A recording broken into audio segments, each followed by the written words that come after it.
Hello ဒီနေ့ကတော့သမီးအတွက်သမီး hair အတွက်ပေါ့နော်သူ့အတွက်အင်ကြီးလေးတွေတွားကြည့်ရင်းနဲ့တွေ့ခဲ့တာလေးတွေကဒါကတော့သမီးကြီးအတွက်ဝယ်ခဲ့တာတွေပေါ့နော်အများကြီးပဲဒီနေ့ဝယ်လာဖြစ်ပါတယ်ဒါသမီးကြီးအတွက်နှစ်နှစ်သမီးအတွက်ပေါ့နော်ဒါလေးကတော့0 to 3 months ပေါ့သမီးငယ်လေးအတွက်ဝယ်ဖြစ်တာလေးပါသမီးငယ်လေးတွေကတခါလေးဝယ်ခဲ့လိုက်တယ်ပေါ့နော်အင်းကြီးလေးတွေကညဟန်းချစ်ဖို့ကောမနေနိုင်ဘူးဒါလေးတွေကnewborn တွေပေါ့ဒီဟာလေးတွေက newborn လေးတွေဒါလေးတွေဝယ်လာဖြစ်ပါတယ်ဒါလေးတွေဝယ်တယ်ဝယ်ပြီးတော့ဒါကညအိတ်လေးပေါ့ညအိတ်လေးကြီးပဲဒါလေးအငယ်လေးအတွက်ပဲသမီးငယ်လေးအတွက်ပဲအဲ့လိုညအိတ်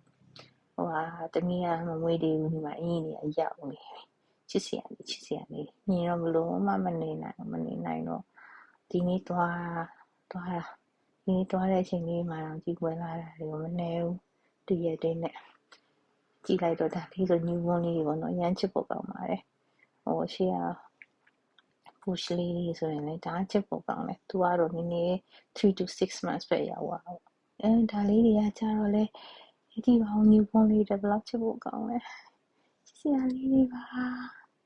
မတရားလေးနေလိထားတာလေးတွေပါကျေးဇူးပါအဲ့တော့ socks တွေတမီးကြည့်တော့ဟုတ်ကဲ့ပါရှင့်